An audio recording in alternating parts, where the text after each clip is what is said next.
मध्य प्रदेश के मुख्यमंत्री शिवराज सिंह चौहान को बीजेपी के संसदीय बोर्ड से बाहर कर दिया गया। अनुराग द्वारी की आज की रिपोर्ट इस पर तो नहीं है, मगर मध्य प्रदेश से ही है, टेंडरिंग को लेकर है। आप देख लीजिए।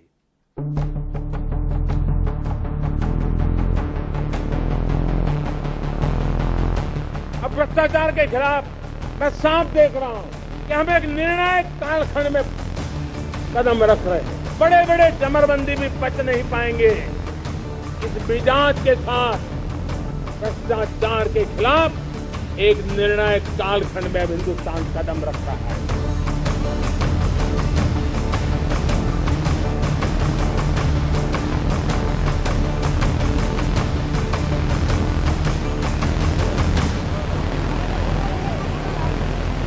मध्य प्रदेश के बांधों से भ्रष्टाचार की धारा बहती रहती है। साल 2021 में एनडीटीवी ने बताया था कि कैसे 35 करोड़ के पुल पुलिया बह गए जो 2 से 3 सालों में बने थे। सोमवार को बीना नदी पर करोड़ों की लागत से बना बेगमगंज हैदरगढ़ पुल का हिस्सा 3 फीट तक धंस गया। यूपी एमपी की सीमा पर राजघाट बांध बनकर बिगड़ भी गया, लेकिन दोनों राज्यों ने 50 करोड़ रुपए नहीं दिए, जिससे न तो लोकार्पण हुआ न सौंदर्यीकरण। लेकिन हाल ही में कारम डैम ने जो कहानी बताई है वो तो गजब ही है। कारम डैम में 2 चैनल के जरिए 15 MCM पानी तो बहा दिया गया, इसके साथ ही लगभग 100 करोड़ रुपए भी बह गए। अप्रैल 2018 में जब एनडीटीवी ने ई टेंडर घोटाले की परतें खोली थीं तो पता लगा था कि कैसे जल निगम की 3 निविदाओं को खोलते समय कंप्यूटर ने एक संदेश डिस्प्ले किया। इससे पता लगा कि निविदाओं में टेम्परिंग की जा रही है। लगभग 3000 करोड़ रुपए के घोटाले की जांच ईओडब्ल्यू को सौंपी गई। महीनों जांच शुरू नहीं हुई, तब केंद्रीय मंत्री रविशंकर प्रसाद से हमने सीधा सवाल पूछा था। मैं इसकी जानकारी प्राप्त करूंगा। आपने एक नया विषय उठाया है, मैं इसके पूरे तथ्यों की जानकारी प्राप्त करूंगा और जो भी उचित कार्रवाई होगी करूंगा।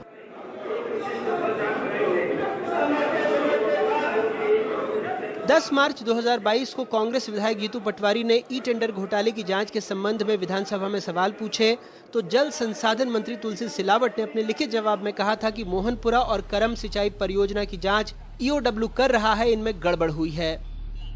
करम का ठेका पहले गुजरात की कंपनी को मिला, लेकिन मामला ई टेंडर घोटाले में आ गया और टेंडर रद्द हो गया। इसके बाद ठेका दिल्ली की ANS कंस्ट्रक्शन ने 304 करोड़ रुपए में लिया। 10 अगस्त 2018 से काम शुरू किया गया और इसे अगस्त 2021 में पूरा करना था। टेंडर जारी होने के बाद जल संसाधन विभाग ने ANS को वर्क ऑर्डर 10 अगस्त 2018 को जारी कर दिया। इसके मिलते ही कंपनी ने 99 करोड़ 86 लाख का काम ग्वालियर की सारथी कंपनी को 10 अक्टूबर 2018 को दे दिया। मजे की बात यह है कि ये रकम डैम की लागत में निर्धारित राशि से लगभग 14% कम थी, फिर भी कंपनी काम करने को तैयार हो गई। ग्वालियर के रसूखदार नेताओं की करीबी सारथी ग्रुप के पास इस वक्त 1032 करोड़ रुपए के सरकारी ठेके हैं। ई टेंडर घोटाले में 2018 में PE दर्ज की गई। उसके अगले साल ईओडब्ल्यू ने FIR दर्ज की और उस वक्त के जल संसाधन मंत्री डॉक्टर नरोत्तम मिश्रा के 2 निजी सचिवों की गिरफ्तारी हुई थी। आज भी एक उनके साथी तैनात हैं। सरकार ने कारम हादसे के लिए जांच दल गठित कर दिया, लेकिन सवाल है रसूखदारों पर कार्रवाई होगी। पिछला कौन था ये महत्वपूर्ण नहीं, मेरे लिए भी ये महत्वपूर्ण है। अभी जो बिंदु आएंगे उस पर कार्रवाई करूंगा। नहीं, वो तो है, लेकिन कारणों का तो पता लगना पड़ेगा ना, क्योंकि इस तरह के अभी कुछ बोलने की स्थिति नहीं हो। जब तक मैं समीक्षा नहीं करूंगा, जब तक मेरी रिपोर्ट नहीं आ जाएगी, जब मैं फिर आपसे बात करूंगा। लेकिन कई सारी ऐसी कंपनियां थी आंध्र प्रदेश से लेकर, ये भी जो NS बता रहे हैं कि ये भाजपा के नेताओं की करीबी है इस कंपनी में। ये तो गोविंद सिंह जी का बात है, उनके कैसे बात मान लूं? क्योंकि कांग्रेस के पास तो एक आरोप लगाने के अलावा है क्या? ये आरोप बेबुनियाद, निराधार और असत्य है। पर सर, आप भी तब सत्ता में थे जब इस तरह के आरोप लगे थे, लेकिन कोई कार्रवाई हुई नहीं। ई टेंडरिंग की पूरा जो CRT रिपोर्ट लेकर के गए थे, अभी तो कुछ हुआ ही नहीं उस पर। ये अभी मेरे संज्ञान में नहीं है। आज तो मेरा पूरा फोकस यहाँ पर लगा है और जो बिंदु भी आएंगे जांच में, मैं उन पर सब पे कड़ी कार्रवाई करूंगा। सर, ऐसा तो नहीं सवाल से आप बच रहे हैं, क्योंकि आपको भी पता है कि विधानसभा में आपने खुद जवाब दिया। देखो, मेरी बात सुनो, सब मुझे पता है। मैंने पटल पे क्या बोला, मैंने कहा ना कि कोई बचने की आवश्यकता नहीं है, दोषियों को नहीं छोड़ूंगा। अगर आपकी पार्टी के लोगों तब भी देखो, ये उनके कहने से कैसे मान लूं मैं? और कल से जो वो नेता बोल रहा है कांग्रेस के बात, उससे थोड़ी करूंगा। जो सत्य तो आन दो। ई टेंडरिंग में तो सारे आरोप आप थे उस वक्त। देखो, मैं आपको बता रहा हूं, मुझे सत्य आने दो, फिर मैं उसके बाद बात करूंगा।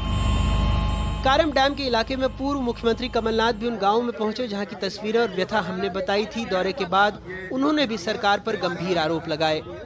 ये जो डैम फटा है, ये डैम नहीं फटा, ये बीजेपी के भ्रष्टाचार का डैम फटा है। इंदौर में बांध टूटा, 3 महीने से एक आदिवासी लड़का कह रहा था बहुत खतरा है और बांध टूट जाएगा। शिवराज सिंह जी ने वाहवाही लूट रहे हैं कि हमने बचा लिया, लेकिन आज तक दोषी कर्मचारी, दोषी ठेकेदार पर कार्रवाई क्यों नहीं की गई? कौन लोग हैं ये सब ई टेंडरिंग का खेल है। मन चाहे लोगों को ई टेंडर में टेंडर दिलवाना और ऐसे कंपनियों को ठेका दिया गया है जो कि ब्लैक लिस्टेड है। आज अब मध्य प्रदेश में ई टेंडरिंग की कहानी गजब है। 10,000 कमाने वाले भोपाल नगर निगम के कर्मचारी पर एक बड़े बाबू की नजरें इनायत हुई। रातों रात उसकी कंस्ट्रक्शन फर्म बनवाई गई। जल संसाधन के बड़े ठेके इनकी फर्म पर सबलेट होने लगे और ये शख्स इसे नगद में बदलकर अफसरों को रिश्वत में बांटता रहा। ये सब प्रवर्तन निदेशालय ने अपने प्रेस नोट में भी लिखा था, लेकिन 2 साल बीत गए, इसके बाद कुछ भी नहीं हुआ। मध्य प्रदेश में चाहे ई टेंडरिंग घोटाला हो या फिर कारम डैम का भ्रष्टाचार, इन्हें न सिर्फ नौकरशाही बल्कि राजनीतिक संरक्षण भी मिला हुआ था। और शायद यही वजह है कि चाहे आर्थिक अपराध शाखा हो या फिर प्रवर्तन निदेशालय, सब ने मामला तो दर्ज कर लिया, लेकिन ना तो किसी बड़े अधिकारी और न ही किसी नेता पर कोई कार्रवाई हुई है, न ही किसी की गिरफ्तारी हुई है। भोपाल से अपने कैमरा सहयोगी रिजवान खान के साथ अनुराग द्वारी, एनडीटीवी इंडिया।